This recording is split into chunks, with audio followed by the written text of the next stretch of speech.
마태복음 22장 9절로 14절까지 우리 한 절씩 교독하시고 14절 합독하도록 하겠습니다. 제가 먼저 9절 봉독하겠습니다. 내거리 길에 가서 사람을 만나는 대로 혼인잔치에 청하여 오라 한데, 종들이 길에 나가 악한 자나 선한 자나 만나는 대로 모두 데려오니 혼인잔치에 손님들이 가득한지라. 임금이 손님들을 보러 들어올새 거기서 예복을 입지 않은 한 사람을 보고 이르되 친구여 어찌하여 예복을 입지 않고 여기 들어왔느냐 하니 그가 아무 말도 못하거늘 임금이 사람들에게 말하되 그 손발을 묶어 바깥 어두운 데에 내던지라. 거기서 슬피 울며 이를 갈게 되리라 하니라. 청함을 받은 자는 많되 택함을 입은 자는 적으니라. 아멘. 이 시간 잠시 기도하겠습니다. 살아계신 하나님, 말씀의 자리로 우리를 다시금 불러주심에 감사를 드립니다. 이 시간 올 때에 빈손으로 나아올 수 없어서 작은 예물 구별한 손길 그 심령을 주님 기억하여 주시고, 하나님 마음의 소원을 아시오매 주님의 영광이 가장 드높게 드러나는 방식대로 그의 기도의 제목이 응답되는 복을 허락하여 주옵소서. 이 시간 주님의 말씀 앞에 나아갑니다. 우리에게 심령이 가난한 마음, 겸손한 마음 주사 성령이 말하게 하심을 깨달을 수 있는 지혜를 허락하여 주시며, 하나님 설교자의 연약함을 감추시고 주님의 말씀의 진리만 높아지는 귀한 시간 되게 하여 주옵소서. 감사드리며 예수님의 이름으로 기도드립니다. 아멘. 네, 하이델베르크 요리 문답의 작성자로 알려진 자카리아스 우르시누스라는 사람이 있는데요. 이 사람은 세상에 세 부류의 사람이 있다라고 설명을 합니다. 원수들, 외식하는 자들, 택하심 받은 자들, 이렇게 세 부류가 세상에 있다고 설명을 하는데요. 세상에는 세 부류의 사람들이 있는데 어떤 이들은 믿음과 회개의 필수성을 부인하며 공공연히 완전하게 교회에서 떠나 있으며, 따라서 이들과 하나님과 교회의 공공연한 원수들이다. 첫 번째 부류죠. 또 어떤 이들은 부르심을 받았으나, 그러니까 교회에 있으나 외식하는 자들로서 유효적인 부르심을 받지 못하여 믿음을 공언하고 고백하지만 하나님을 향한 참된 회심은 없는 자들, 네, 외식하는 자들, 교회에 있으나 구원받지 못할 자들을 말하는 것이고요. 마지막으로 유효적으로 부르심을 받은 자들이요 택하심을 받은 자들인데, 그리스도의 선언에 따르면 이들은 비교적 숫자가 적다. 이렇게 세 부류의 사람으로 구분을 합니다. 한 PPT를 더 넘겨주시면 이런 차이가 있는 원인은 무엇인가? 이러한 차이의 유효한 원인은 이 세상에서 교회를 부르사 자신에게로 모으고자 하시는 하나님의 선택에 있다. 원수들, 외식하는 자들, 택하심을 받은 자들 세 부류로 구분을 하고 있는데요. 원수들이란 교회 밖에 있는 자들이라 할 수 있을 것입니다. 외식하는 자들이란 교회 안에 있지만 참된 회심은 없어서, 왜요? 주님이 유효하게 부르시지 않았거든요. 참된 회심은 없어서 구원에 이르지 못하는 자들이라 할 수 있다. 택하심을 받은 자들이란 교회 안에 있으며 참된 회심이 있고 그 배후에는 유효적 부르심이 있어서 반드시 구원에 이르는 자들이라 할 수 있다는 것이죠. 교회 안에 있는다고 해서 다 구원을 받는 게 아니라는 것입니다. 오늘 본문에서도 말씀하고 있듯이 잔치에 들어왔다고 해서 다 구원을 받는 것은 아닌 것이죠. 청함을 받아 임금이 베푼 잔치에 들어왔을지라도 결국은 쫓겨날 자들이 있다는 것입니다. 청함을 받은 자는 많되 택함을 입은 자는 적다. 오늘 본문은 이렇게 말씀해 줍니다. 누구는 택하시고 누구는 택하지 않으셔서 그것이 구원에 이르게 하고 이르지 못하게 하는 결정적인 요인이 된다. 이것은 소위 이제 예정교리라고 말할 수 있죠. 예정론. 이 주제를 오늘 함께 나누고 싶은 것입니다. 과연 예정이란 존재할까요? 네, PPT를 하나 넘겨주시면 어떤 이들은 구원받고 다른 이들은 정죄받도록 결정하신 어떤 도모나 작정이 과연 하나님께 있는가? 예정 혹은 하나님의 선택, 그리고 유기, 그냥 선택하지 않으심, 내버려 두심, 이 선택과 유기가 있다는 사실은 성경에서 다음과 같이 입증해주고 있지요. 에베소서 1장 4절 말씀 같이 한번 읽어주시겠습니까? 곧 창세전에 시작.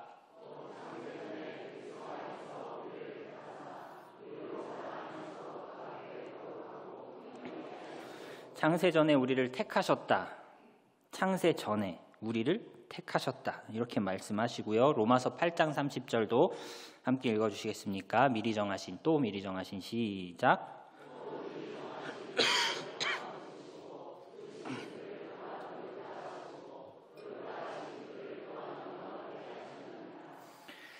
이처럼 미리 정하셨다. 미리 구원받을 자를 택하셨다라는 구절이 분명 성경 속에 존재한다는 것이죠. 반대로 내버려 두셨다, 유기하셨다, 택하지 않으셨다라는 구절도 성경에 분명히 나타나는데요. 요한복음 10장 26절 같이 한번 읽어주시겠습니까? 시작. 너희가 내 양이 아님으로 믿지 아니하는도다. 양은 존재적인 것입니다, 여러분. 네, 염소로 태어났는데 양으로 나중에 이제 변화되고 그런 거 아니죠. 처음부터 양이에요. 근데 내 양입니다. 하나님이 정하시고 그래야 믿음이 들어간다. 이런 의미가 되겠죠. 잠언 16장 4절 우리 한번 같이 합독해 주시겠습니까? 여호와께서 시작. 여호와께서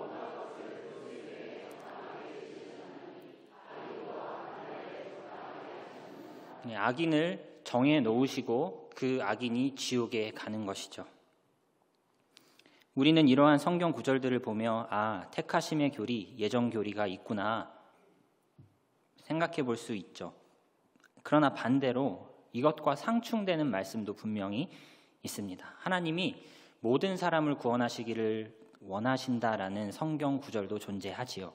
디모데전서 2장 4절 한번 같이 합독해 주시겠습니까? 하나님은 시작.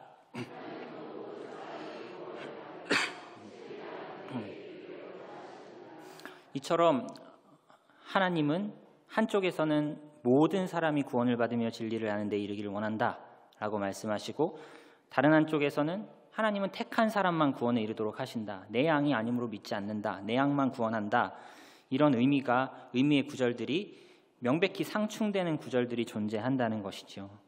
우리는 상반되어 보이는 이 본문들을 나란히 함께 두고 생각해 볼 필요가 있을 것입니다. 그리고 분명히 상충되는 것이기 때문에 어느 쪽이 맞을지, 상반되어 보이는 구절들을 어떻게 해석하면 좋을지 고민해 보자는 것이죠. 일단 하나님께서는 모든 사람의 구원을 기뻐하십니다. 디모데전서 2장 4절도 그렇게 말씀했죠. 모든 사람이 구원을 받으며 진리를 아는 데에 이르기를 원하신다. 하나님은 모든 사람이 구원받기를 뜻하신다, 기뻐하신다 라고 말할 수 있습니다. 그런데 동시에 하나님은 악인의 형벌 역시 기뻐하신다 이렇게 말할 수 있습니다. 피조물들이 고통당하는 것을 기뻐하신다라는 의미가 아니라 정의의 실현을 기뻐하신다는 뜻이죠. 악인이 있으면 그 악인이 처벌받는 것을 하나님은 원하신다, 기뻐하신다 이렇게 표현하시는 것이죠. 모든 사람이 구원받기를 원하시고 기뻐하시고, 하지만 악인들의 형벌 역시 원하시고 기뻐하신다는 것이 상충되는 의미일까요? 이렇게 우르시누스는 설명을 합니다. 하나님께서는 모든 사람의 구원을 기뻐하신다는 점에서 모든 사람들이 구원받기를 뜻하신다. 그리고 악인의 형벌을 기뻐하신다. 그의 피조물들의 고통을 기뻐하시는 것이 아니라 그의 정의가 실현되는 것을 기뻐하시는 것이다. 또한 이렇게 말을 하기도 합니다. 모든 이들에게 정직과 순종이 나를 기쁘게 하나니 네가 마땅히 내게 이를 행할지라 라고 말씀하신다. 율법을 요구하시죠. 나는 정직과 순종을 기뻐해. 그러니까 피조물들아, 너희는 나에게 정직과 순종을 행하라. 그러나 내가 이 정직과 순종을 너에게 줄게. 율법의 기준을 명시하시고 지키는 사람만 구원이야 라고 하시는 것이 아니라 율법의 기준을 선포하시면서 하나님이 얼마나 의로운지를 우리에게 보여주시고 그 의로움에 어느 누구도 도달할 수 없음을 우리에게 알려주신 이후에 복음의 소식을 들려주시죠. 율법이 요구하는 정직과 순종을 내가 너에게 줄게. 그 말씀은 모든 사람에게 준다는 뜻은 아닙니다. 오직 택함 받는 자들에게만, 택하신 자들에게만 정직과 순종을 만족시키는 의를 주겠다라고 복음 안에서 선포하시고 누구에게 줄지를 영원 전부터 택하시고 이 방식을 기뻐하신다 하시는 것이죠. 하나님은 모든 이들에게 순종을 요구하십니다. 그러나 모든 이들이 하나같이 주님 앞에 순종하지 않죠. 하나도 순종하지 않습니다. 한 명도 순종하지 못해요. 임금은 혼인잔치에 드릴 사람들을 부릅니다. 내거리에서 악한 자나 선한 자나 부르죠. 그러나 그들에게 한 가지를 요구합니다. 예복을 입으라는 것이죠. 악한 자이든 선한 자이든 예복을 입으면 잔치에 끝까지 머물 수 있지만 그렇지 않으면 곤란해서 내쫓김을 당한다는 것인데, 그러면 여기서 예복은 무엇을 의미하는 것일까요? 예복은 어떻게 준비하여 입을 수 있는 것일까요? 예복을 입지 못하여서 잔치에서 내쫓기는 것을 구원에서 내쫓김을 받는다. 무엇이 구원을 가름하는 것이냐? 그것이 예복이라면 그 예복은 우리는 마땅히 믿음이라고 해석을 해야 할 것입니다. 믿음으로 예수 그리스도의 의를 덧입는 것으로만이 우리는 구원을 얻을 수 있는 것이죠. 그런데 이 예복이 과연 믿음만이라고 설명할 수 있느냐? 요한계시록 19장 8절에 이러한 말씀이 있습니다. 우리 한번 합독해 주시겠습니까? 그에게 시작.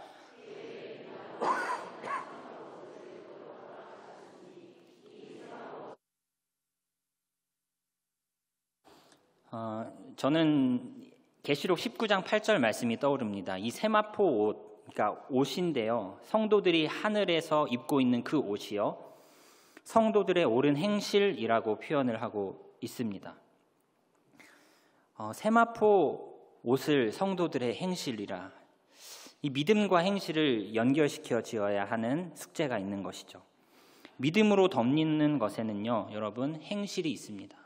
여러분, 아까 나는 순종과 정직을 원해. 그치만 그 순종과 정직을 내가 택한 자들에게 줄 거야 라고 하시면서 믿음을 택한 자들에게 주시며 그 믿음과 더불어 그리스도의 의가 그 존재에게 덧입혀지는 것이죠. 우리가 천국에 갈 수 있는 이유는 죄 사함을 받은 것 자체로 천국에 간다라고 말할 수도 있지만, 여러분, 죄가 뭡니까? 죄는 나쁜 짓을 행하면 죄지만 하나님이 원하시는 선의 기준만큼 도달하지 못하여 선행을 충분히 하고 있지 않은 그 부족의 상태도 죄입니다. 여러분, 율법이 우리를 죄인이라고 꼬집어요. 너 이거 잘못했지 이렇게도 꼬집지만 너 이만큼 선하지 못하지 우리를 꼬집죠. 우리는 그 기준에 도달하지 못하는데 그게 죄라고요. 내가 죄를 지어서 죄이기도 하지만 내가 충분히 선행을 행하지 못하고 있기 때문에 죄인인데, 여러분, 충분히 선행을 행하여서 구원에 갈 자가 있겠습니까? 예수를 믿어서 우리가 천국에 간다고 했을 때 주님이 우리에게 덧입혀 주시는 것은 그리스도의 완전한 의를 덧입혀 주십니다. 그리스도가 평생토록 한순간도 죄를 짓지 않으신 그 완전한 의를 너 선행을 완벽히 행한 자야 라는 것으로 그 믿음이 있는 자를 그렇게 보아주신다는 것이죠. 한 번도 죄를 짓지 않은 것처럼 우리를 대우하여 주시고 한 번도 선행에 미스가 없고 온전한 선행을 완전히 행한 자처럼 우리를 예수 그리스도 안에서 보아주시기 때문에 우리가 믿음으로 예복을 입고 그것은 성도의 옳은 행실로 여겨짐을 받아 천국에 간다는 것이죠. 세마포 옷을 이 예복과 연결을 시켜 보았죠. 이 예복은 성도들의 옳은 행실이라 할 수 있는데 성도들의 옳은 행실은 우리가 입어야 하는 것이죠. 내가 행하여서 하는 것이 아니라 믿음으로 입는 것입니다. 우리가 예수 그리스도를 믿음으로 그와 연합한 자가 되어 예수의 옳은 행실을 믿음으로 덧입은 상태, 그리하여 우리는 천국에 간다는 것이죠. 결국 임금이 청한 혼인잔치에서 예복을 입지 않아 내쫓김을 당했다는 것은 예수를 믿는 믿음이 있어 보이지만 결국 그렇지 않았기 때문에 내쫓김을 당하고 있는 것이다. 믿음이 없기 때문에 내쫓김을 당하고 있는 것이다. 우리는 해석할 수 있다는 것입니다. 우리가 예수를 믿음으로 구원을 받는다는 것은 우리가 믿음으로 말미암아 예수와 연합한 자, 예수와 하나 된 자로 여김을 받기에 구원에 이른다는 것이죠.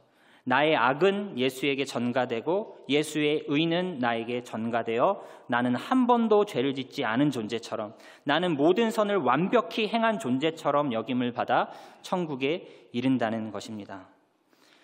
죄 중에는 우리가 범하여서 지은 죄도 있지만 선한 행동을 하지 않은 죄도 있는데, 하나님께서는 이 모든 부족함을 예수 그리스도를 믿는 그 하나만으로 완전한 의를 덧입게 하사 우리를 의롭다 하여 주시고 우리를 반드시 구원에 이르게 하신다는 것이죠. 이를 다른 말로 하면 우리는 미래의 죄도 용서받은 것이다, 이렇게 표현할 수가 있어요. 영원한 의, 완전한 의를 덧입었고 그 의는 변치 않을 것이기 때문에 신자는 선행을 향하지 않고 있어도 하나님의 눈에 100점으로 보여서 구원에 탈락함 없이 천국에 이른다라고 말을 하면 여러분 걱정이 되시죠? 미래의 죄까지 다 용서함을 받았다 하면 우리가 누군가는 도덕적으로 나태하여질까 봐, 죄와의 싸움에 태만하여질까 봐 염려하실 수 있을 것 같습니다. 그러나 실제로 여러분, 그 은혜를 받은 여러분, 죄와의 싸움에서 나태할 수 없죠. 그럴 수 없다. 정말 은혜를 아는 자는 죄를 지을 수 없다는 마음이 일어나는 것이죠. 일단 주님은 왜 이러한 방식으로 우리에게 구원을 베풀어 주시나요? 하나님의 의는 너무 완전하기 때문에 그런 것이죠. 하나님의 의는 너무나 완전하여서 이러한 방식으로이 아니면은 구원에 이를 자가 한 명도 없기 때문에 그러한 것이죠. 완전한 예수 그리스도의 의를 덧입는 방식 이외에는 인간의 행실로는 하나님의 완전한 의를 충족시킬 수 없다는 것입니다. 하나님께서 은혜로 주님이 원하시는 정직과 순종을 예수 그리스도 안에서 우리에게 선물로 주심으로 우리에게 정직과 순종이 있다 여겨주시고 그러한 은혜로 택함 받은 자들만 구원에 이르게 된다는 것입니다. 모든 이들에게 정직과 순종이 나를 기쁘게 하나니 내가 마땅히 내게 이를 행할지라 말씀하신다. 아까 다시 한번 보여주시면요. 모든 이들에게 정직과 순종이 나를 기쁘게 하나니 네가 마땅히 내게 이를 행할지라라고 말씀하신다. 그러나 내가 이 정직과 순종을 내게 있게 하리라. 복음 안에서 이렇게 말씀해 주시고 이 모든 사람에게 이것을 다 주시지 않고 오직 택함 받은 자들에게만 하시는데, 이렇게 하시는 것이 영원전부터 그의 기뻐하신 뜻이다라는 것이죠. 임금이 오늘 잔치에서 요구하고 있는 예복은 다른 것이 아니라 믿음과 회심입니다. 믿는 자들에게 영생을 주시고 믿음이 없는 자에게는 영생을 주지 않겠다 하시는 것이죠. 하나님, 선을 행한 자에게는 선을 선대하시고 악을 행한 자에게는 악하게 대하는 것이 정의이지 않습니까? 하나님은 그렇게 하지 않으세요. 자신의 기뻐하시는 뜻 안에서 구원받는 자를 어떠한 자신의 기준을 낮추시고 요만큼 누구보다 쟤보다 요만큼 나오면 구원이야, 이렇게 하지 않으시죠. 하나님은 의의 기준을 타협하지 않으신다는 것이죠. 하나님은 자신의 기뻐하시는 뜻 안에서 그냥 구원받을 자를 은혜로 택하여 정하시고 그 정해진 인원만 틀림없이 구원에 이르게 하신다. 여러분, 선행에 대해서 하나님이 보상하실 의무가 있겠습니까? 여러분, 선행에 대해서 하나님이 보상하실 의무가 없어요. 선행은요, 하나님을 아는 자라면 마땅히 행해야 할 바이거든요. 하나님의 창조물로 피조물로 여기어서 태어난 존재들은요, 다 하나님을 찬양하는 게 당연하고 마땅한 것이거든요.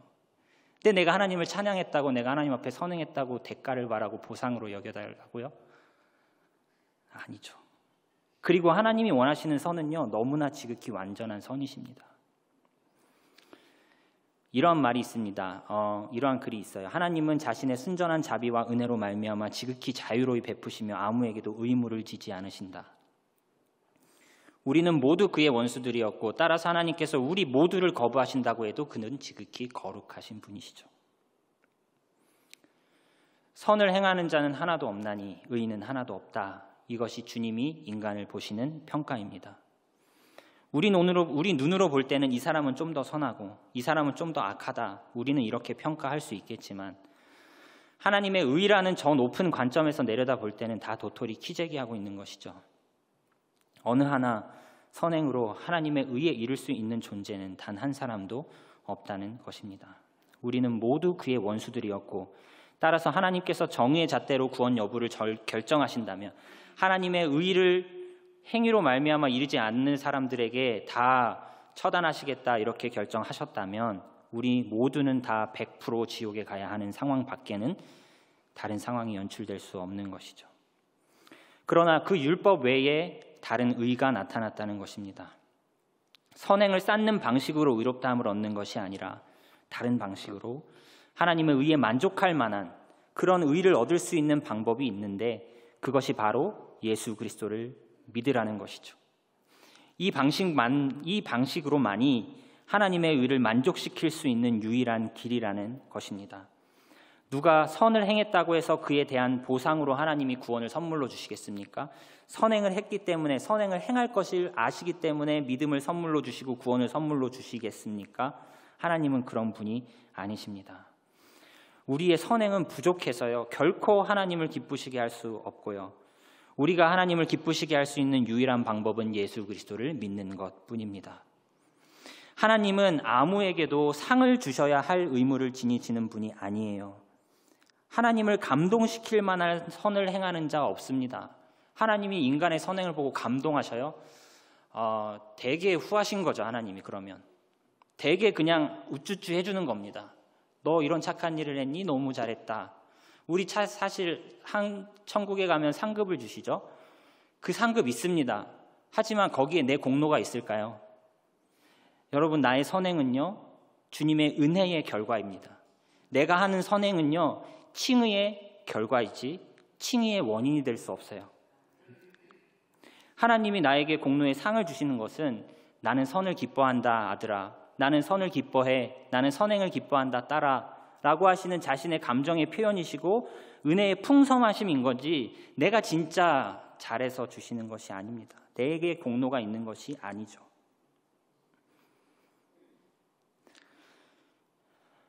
그에게 완전한 정직과 순종의 옷을 입히시고 우리를 구원하시고, 택하신 자를 완전한 정직과 순종의 옷을 입히시고 구원하시면서도, 그리고 그 은혜의 결과로 그 사람이 선행을 하고 열매를 맺는 것에 대해서 본인이 다 마련해 주셨으면서도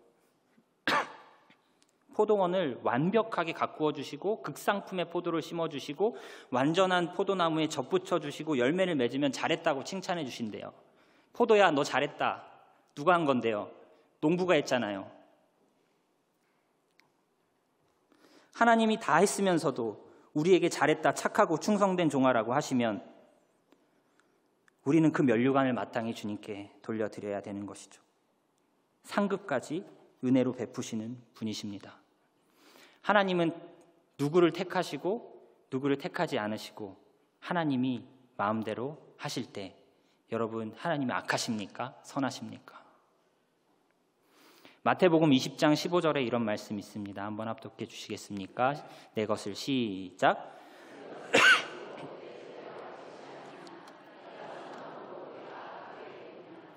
내가 선함으로 네가 악하게 보느냐. 하나님 부당합니다. 네, 하나님의 선행에 대해서. 로마서 11장 35절 누가 주께 시작. 누가 주께. 하나님, 내가 이거 했으니까 하나님 이거 주셔야 됩니다. 그러지 말라고요. 그거 아니라고요. 내가 드릴 수 있는 것도 주님의 은혜입니다. 하나님, 내가 헌신할 수 있어서 감사합니다. 그러나 사람들은 이러한 반론을 제기하기도 합니다. 예수 그리스도는 모든 사람을 위하여 죽은 것 아닙니까? 하나님은 모든 사람의 죄를 대속하는 속량금을 받으신 것 아닙니까? 그러니 하나님은 모든 사람을 구원하셔야 하는 것 아닙니까? 여러분, 예수님이 모든 사람의 죄를 위하여 죽으셨을까요? 그렇지 않으셨을까요? 요한복음 17장 9절에 이런 말씀이 있습니다. 한번 합독해 주시겠습니까? 내가 비옵는 것은 내가 그들을 위하여 시작.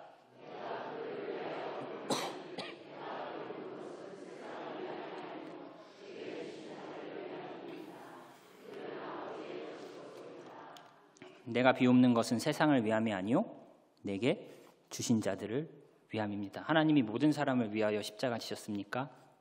그런 것 같죠. 하지만 적용은 택자들에게만 하십니다. 하나님께서 모든 사람에게 선을 베푸셔야만 주님의 선하심이 보존되는 것처럼 생각하지 마시기 바랍니다. 하나님의 자비의 무한함, 이걸 찬양하고자 할 때에 하나님의 무한한 자비를 구원받는 숫자에 있다고 생각하지 말라는 것입니다. 무한한 자비라고 하면 그것은 구원받는 방식에 있는 것입니다. 모든 사람을 구원하셔야 선한 것이 아니고 그럼에도 불구하고 얼마를 구원하시겠다고 선택하시고 그것을 행위로 맡기지 않으시고 우리에게 선물로 주신 그 은혜가 지극히 크시다. 그 방식이 놀랍다. 그 방식이 놀라운 은혜롭다라고 말을 하자는 것이죠.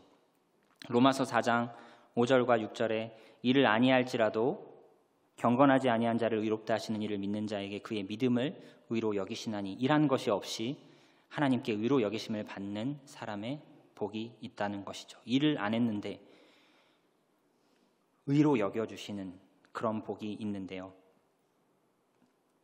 일을 안 했는데 믿었다는 이유 하나만으로 일한 자의 상을 주시는 이 방식 자체가 무한한 자비라는 것이죠. 우리는 전부 오후 5시에 부름받은 일꾼으로서 하루 1시간밖에 일하지 않았는데 하루 품삯을 주신다는 무한한 자비를 입은 자라는 것입니다. 우리는 모두 오후 5시에 부름을 받은 자들이에요. 우리는 모두 구원을 받을 자격에 한참 못 미치는 자들입니다. 주님이 불러주셨고 주님이 한 데나리온을 주신 것입니다. 주님은 주님의 것을 가지고 마음대로 하시면서 내가 선함으로 너희가 악하게 보느냐 이렇게 하셔요. 나를 하루 종일 일한 자와 같이 대우하시는 자비를 나에게 베풀어 주셨다는 것입니다. 하나님께서 숫자로 즉 모든 인류를 구원하심으로 자신의 무한히 선하심을 드러내시는 분이라면 주님의 선은 주님의 거룩은 오히려 비웃음을 받게 될 것입니다. 결국 다 구원할 거면서 뭐하러 심판을 말해. 결국 다 구원할 거면서 뭐하러 제대로 살아야 된다고 독려했어. 그의 공의는 비웃음을 받을 것이죠. 주님의 영광은 땅에 떨어지게 될 것입니다. 모든 사람을 구원하시면 하나님의 선하심이 지극히 높이 찬양을 받으시는 것이 아니라 주님의 영광이 땅에 떨어질 수 있다고요. 심판이 있습니다. 이렇게 선포해야 주님이 영광을 받으시죠. 심판이 있습니다. 구원받을 자가 있을 것이며 지옥 갈 자가 있을 것입니다. 하나님은 기뻐하시죠. 모든 사람 구원하는 거 기뻐하시죠. 그러나 악인이 형벌 받는 것 역시 기뻐하십니다. 하나님은 이 딜레마에 시달리실까요? 아니요. 하나님은 정확한 방법을 알고 계세요. 하나님은 자비와 정의를 동시에 시행하실 수 있는 지혜가 있으신 분이십니다. 그의 방식에 어느 누구도 토를 달 수 없을 것입니다. 진흙 주제에 토기장이를 나무랄 수 없는 것처럼 말입니다. 예수님은 모든 사람을 위해 죽으셨죠. 하지만 모든 사람을 위해 죽지 않으셨습니다. 모든 사람을 위해 죽으셨지만 그 은택의 적용은 택자들에게만 하시는 것이죠. 속량금은 그리스도의 속량금은 모든 사람에게 적용되지는 않는다는 것이죠. 모든 사람을 위한 충족한 속량금을 받으셨으면서 모든 사람을 구원하지 않으면 불의한 것 아닙니까? 이렇게 반론을 제기하신다면 모든 사람을 위한 속량금을 받으셨으면서 그거를 혼자 이렇게 남겨두시고 일부만으로 사람을 구원하신다? 이건 좀 불의한 거 아닙니까? 이렇게 그 반론에 이렇게 대응할 수도 있어요. 그 속량금을 준 자와 속량금을 받은 자는 사실 한 분이시다. 누가 속량금을 주었죠? 성자 하나님. 누가 속량금을 받았죠? 성부 하나님. 누가 지불하셨죠? 하나님이요. 누가 받으셨죠? 하나님이요. 다른 사람에게 받아놓고 조금밖에 내놓지 않으면 불의해 보일 수 있습니다. 그러나 이거 애초에 누가 준 겁니까? 하나님 자신의 것이었죠. 자기의 것으로 마음대로 하시겠다는 의미가 이런 것이죠. 내가 속량금을 지불하고 내가 원하는 만큼만 구원하겠다. 아무도 욕할 수 없다는 것입니다. 하나님에게는 모든 사람을 구원하셔야만 할 의무가 없으셔요. 누가 하나님께 의무를 지을 수 있습니까? 하나님 왜 이렇게 선하지 못하세요? 하나님 왜 이렇게 지혜롭지 못하세요? 누가 과연 그렇게 따질 수 있습니까? 하나님은 최고의 선이십니다. 하나님보다 상위의 선, 하나님보다 상위의 의무는 없습니다. 주님이 곧 법이십니다. 그분이 그리스도의 속량금을 이렇게 소수에게만 적용했다 하시겠다 하셔도 어느 누가 뭐라 할 수 없다는 것이죠. 어떤 사람은 이렇게 반론을 제기합니다. 지옥에서 영원토록 고통받는 영혼들이 불쌍하지도 않으십니까? 자기 자신의 영광을 위하여 그 영광이 뭐라고 몇몇 사람들을 평생토록 지옥에서 괴롭힘을 주십니까? 하나님은 그런 분이 아니셔요. 하나님은 아무도 괴롭게 하거나 영원토록 형벌에 처하시게 않을 분이 아니십니다. 하나님은 선하셔서요. 아무리 자신의 영광을 위하는 일이라 할지라도 그 영혼을 영원한 지옥불에서 영원토록 괴로움에 당하게 하지는 않을 것입니다. 이러한 주장이 주님의 선하심을 옹호할 수 있는 주장처럼 들리십니까? 내 영광을 위해 누군가를 평생토록 괴롭히면서 영광을 받겠다. 이거 너무 불의하지 않습니까? 그쵸? 피조물 수준에서는 그게 불의합니다. 다른 말로 하면 피조물이 어떤 피조물을 그렇게 대우하면 부당해요. 피조물이 어떤 사람을 평생토록 괴롭히면서 내 빚을 다 받아내겠다라고 하면 그 피조물은 피조물과 피조물의 상관이 아니라는 거죠. 관계가 아니라는 거죠. 하나님을 우리 수준으로 생각하지 마시기 바랍니다. 피조물에게는 해당될 수 있어도 하나님께는 해당되지 않을 수 있어요. 우리는 이 차이를 생각할 수 있어야 합니다. 한낱 피조물이 자신의 영광을 위해 어떤 존재를 심하게 괴롭힌다. 그것은 불의하죠. 그러나 하나님은 최고선이십니다. 최고선에게 돌려야 할 최고의 존중을 돌리지 않는 것을 주님께서 영원한 형벌로 갚으시겠다 하실 때에 주님은 모든 만물의 주인으로서 어떤 존재라 할지라도 그렇게 벌하실 수 있으신 분이시죠. 하나님은 모든 만물의 주인입니다. 내가 너를 영원토록 벌하겠다 하셔도 주님은 최고의 선이시기에 어떠한 허물도 없으시죠. 피조물을 수준으로 주님을 생각하지 마시기 바랍니다. 우리에게는 이기심이 죄성이지만요, 하나님에게는 이기심이 진정한 선이에요. 하나님이 하나님을 위하여야 모든 만물에게 소망이 있습니다. 인간은 자기 욕심을 취할 때 인생이 망가지고 세상이 어지러워지지만 하나님은 자신을 위할 때 오히려 세상이 회복되고 우리에게 소망이 있는 것이죠. 하나님을 우리 수준으로 함부로 생각하지 마십시오. 어떤 사람들이 죄에 빠진다 하여 하나님이 그들을 구원하여야 할 의무를 지니는 것 아닙니다. 하나님은 유기된 자를 구원하시는 것보다 자신의 영광 드러내는 일을 더 크고 중요한 일로 여기시는 분이세요. 하나님은 유기된 자를 지옥으로 보내심으로 자신의 영광이 드러나도록 하실 것입니다. 하나님께서 택하지 않으시면 또 이렇게 반론하는 거죠. 아무리 노력하여도 구원에 이르지 못할 거 아닙니까? 그 사람이 구원받지 못하는 이유는 결국 그 사람의 죄에 있는 것이 아니요, 하나님이 택하시지 않으셨기 때문에 그 사람이 죄를 짓고 구원함에 이르지 못하는 것인데 왜 그 사람을 심판하고 그 사람에게 형벌을 줍니까? 하나님이 잘못한 거잖아요. 하나님이 택하시지 않아서 그 사람이 죄 짓는 거잖아요. 라고 이 책임을 또 주님께 묻는다면 우르시누스는 이렇게 대답을 해요. 목적에 이르는 수단에는 두 가지 종류가 있다. 하나는 반드시 필요한 수단이에요. 그 목적에 이르려면 반드시 요걸 해야만 이 목적에 도달할 수 있는 필수적인 수단이 있는 반면에 두 번째 수단은 글을 참조해 보시면, PPT를 참조해 보시면 특정한 목적에 이르도록 기여는 하지만 그 목적을 의도하는 그 당사자가 행하지 않고 허용만 하는 수단인데 이 경우 그 당사자가 반드시 그 수단을 원하는 것은 아니다. 이것을 이렇게 설명을 해보겠습니다. 하나님은 구원에 이르게 하는 데 있어서 믿음을요, 필수적인 수단으로 제시하셔요. 믿음을 필수적인 수단으로 제시하시면서 구원에 이르려면 이 필수적인 수단인 믿음을 택자들에게 반드시 선물로 허락하여 주시사 구원에 이르게 하시죠.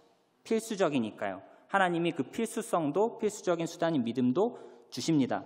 하지만 죄를 지어 지옥에 떨어지는 이 수단과 목적은요, 죄를 지으면 지옥이야, 이거는 하나님이 지옥으로 택하시지 않았다고 하여서 이 사람에게 죄를 짓도록 어거지로 만들지 않으세요. 그냥 허용하는 수단일 뿐이라는 것이죠.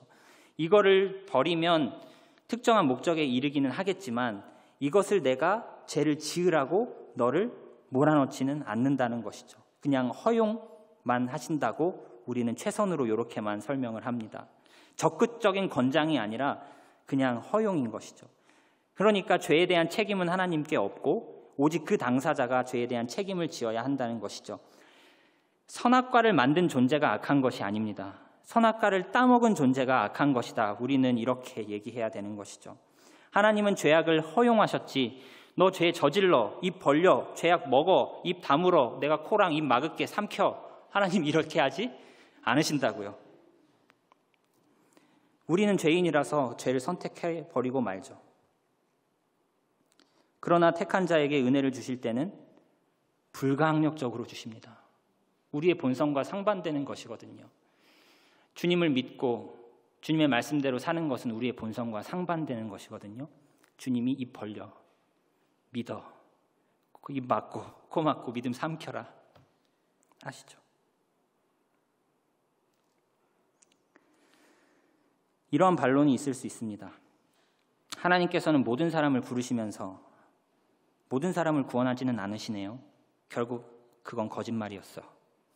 하나님 모든 사람 구원하시기 기뻐한다고 하면서 모든 사람 결국 구원 안 하면 하나님 속였네요. 여러분, 하나님이요 모든 사람을 부르십니다. 우르시누스는 이렇게 말합니다. 하나님께서 모든 사람을 부르시는 것은 모든 사람을 구원하시기 위함이 아니요 모든 사람들로 하여금 핑계하지 못하도록 하기 위함이다. 이 말은 이렇게 말할 수 있어요. 우리가 전도하는 목적은 영혼 구원에 있지 않습니다. 이렇게 말할 수도 있습니다. 우리가 전도하고 그리스도의 복음을 선포하는 데에는 하나님이 이 세상의 주인이십니다. 하나님은 심판하실 것입니다. 이것을 사람들에게 알려주는 데 그 1차적 목표가 있어요. 그들이 핑계하지 못하도록 하기 위해서요. 파수꾼의 경고 나팔 소리를 못 들었습니다. 이런 핑계하지 말라고요. 파수꾼의 경고의 나팔 부는 소리를 그들이 듣지 못했다는 핑계를 대지 못하도록 하기 위함도 전도의 목적 중에 하나입니다. 만물에 나타난 하나님의 살아계심의 증거, 일반 은총적인 하나님의 살아계심의 증거, 자연을 보면서 천둥을 들으면서 하나님의 놀라우심과 어미하심에 우리가 느끼면서 하나님의 하나님 되심을 드러내시면서 사람들을 부르시죠. 나는 창조주야, 나는 심판자야 부르시죠. 하지만 부르시나 구원 얻을 자는 소수만 유효적으로 부르사 그들만 구원하시겠다는 것이죠. 하나님은 모든 사람을 부르십니다. 창조주라고, 자신이 구원자라고 선포하시죠. 만물을 통해 선포하시고 이웃을 통해 복음을 듣게 하심으로 선포하십니다. 하나님의 의에 이르러야만 구원을 얻는다고 선포해 주십니다. 주님을 믿어야만 구원에 이른다고 선포하시죠. 모든 사람이 반드시 그 의를 행해야 하는데 내가 특정한 이들에게서만 그 의를 이루어지도록 할 것이야 라고 말씀하시죠.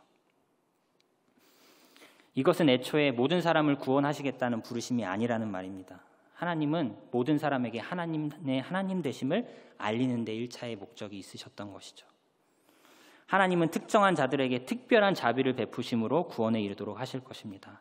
그렇지 않은 자는 내버려 두심으로 특별한 악의를 가미하지 않아도 그들은 지옥에 가게 될 것이죠. 하나님의 책임은 선행을 베풀지 않는 하나님이 나쁜 것이 아니라요. 선택의 기로에서 매번 악을 선택해온 그 당사자에게 악의 책임이 있는 것이다. 선악과를 만든 자에게 악의 책임이 있는 것이 아니요 선악과를 따먹은 자가 책임을 진다는 것입니다. 이러한 반론이 있습니다. 2개가 남았어요. 사람의 구원이 하나님의 은밀하신 작정에 달려 있다면 사람은 안심할 수 없지 않습니까? 구원을 우리가 어찌 확신할 수 있습니까? 구원이 은밀하신 하나님의 작정에 달려 있다면 사람은 안심할 수 없습니다. 구원은 하나님의 은밀하신 작정에 달린 것 아닙니까? 누굴 택했는지 우리가 어찌 알 수 있습니까? 우리는 구원에 대해 안심할 수 없지 않습니까? 우르시누스는 이렇게 대답을 합니다. 하나님의 뜻이 우리에게 계시되기 전에는 분명 우리가 안심할 수 없다. 그러나 하나님께서 그의 아들과 성령을 통하여 그 은밀하신 작정을 자녀에게 알려주셔요.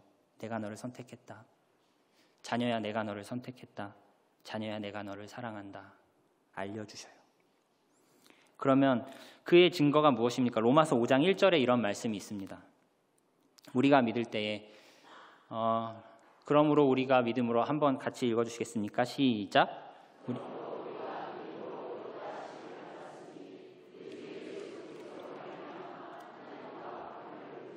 하나님과의 관계에서 화평을 누리자라고 독려하죠. 구원을 확신하자는 것이죠. 요한일서 3장 24절도 같이 한번 읽어주시겠습니까? 그의 계명을 시작.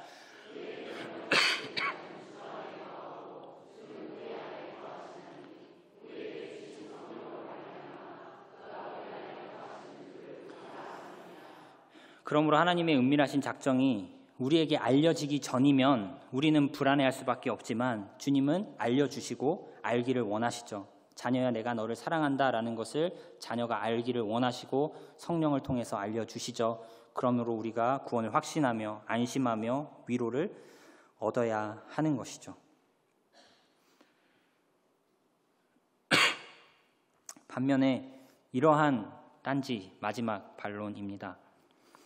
유기된 자, 하나님 택하지 않은 자는 구원받는다는 것 불가능하잖아요. 그러면 그는 아무리 선행해도 아무리 회개해도 소용없겠네요. 하나님이 택하지 않았으니까 아무리 회개해도 소용없겠네요. 우르시누스는 또 이렇게 썼는데요. 만일 사람이 자기가 유기된 자에 속해 있다는 것을 안다면 그렇게 해도 돼요. 하지만 하나님은 어느 누구에게도 누구를 유기하셨는지 계시하지 않으셨습니다. 누구를 선택했는지는 자녀에게 알려주시지만 누구를 유기했는지는 아무에게도 알려주지 않으셨기 때문에 누구도 우리는 복음을 믿고 예수를 의지하는 일에 태만할 수 없습니다. 구원에 대한 작정이 은밀한 것이지만 신자들은 확신하여라 라고 말씀하여 주시고 불신자들에게는 복음에 대해 반응할 수 있도록 계속적으로 독려하고 전도해야 된다, 우리에게 말씀하시는 것이죠. 구원을 확신하는 것은 하나님의 뜻이지만 유기를 확신하는 것은 하나님의 뜻이 아닙니다. 말씀을 정리하겠습니다. 하나님의 예정은 깊은 진리입니다. 성경이 명백히 선포하고 있는 진리이죠. 우리는 이 진리 앞에 겸손함을 배웁니다. 우리는 우리의 유한한 지혜로는 무한한 하나님을 깨달을 수 없습니다. 다만 말씀을 통해 알려주시는 정도만 알고 그 외에는 알지 못한다라고 고백하는 것이 정직일 것입니다. 괜히 하나님을 피조물 수준으로 아마 그럴 것이야 생각지 마시기 바랍니다. 특히나 이 예정 교리에서는 계시 의존적 사고가, 성경 의존적 사고가 더욱 요청이 되는 부분이죠. 말씀이 말한 데까지만 나아가고 말씀이 말씀하지 않는 데에는 나아가지 않는 것입니다. 서로 상충되어 보이는 말씀들이 있습니까? 우리는 그 둘을 동시에 함께 고민해야 할 것입니다. 그리고 어떤 해석이 더욱더 하나님의 영광을 위하는 것인지를 가름할 수 있어야 하겠습니다. 예정 교리는 우리의 구원의 견고함을 알려줍니다. 나의 행위나 나의 어떠함으로 나의 구원의 결정이 되는 것이 아니라 영원 전부터 하나님이 기뻐하시는 뜻 안에서 그리스도의 완전한 의를 덧입도록 나를 택하여 주심으로 말미암아 내가 구원에 이르도록 이루어진다는 것이죠.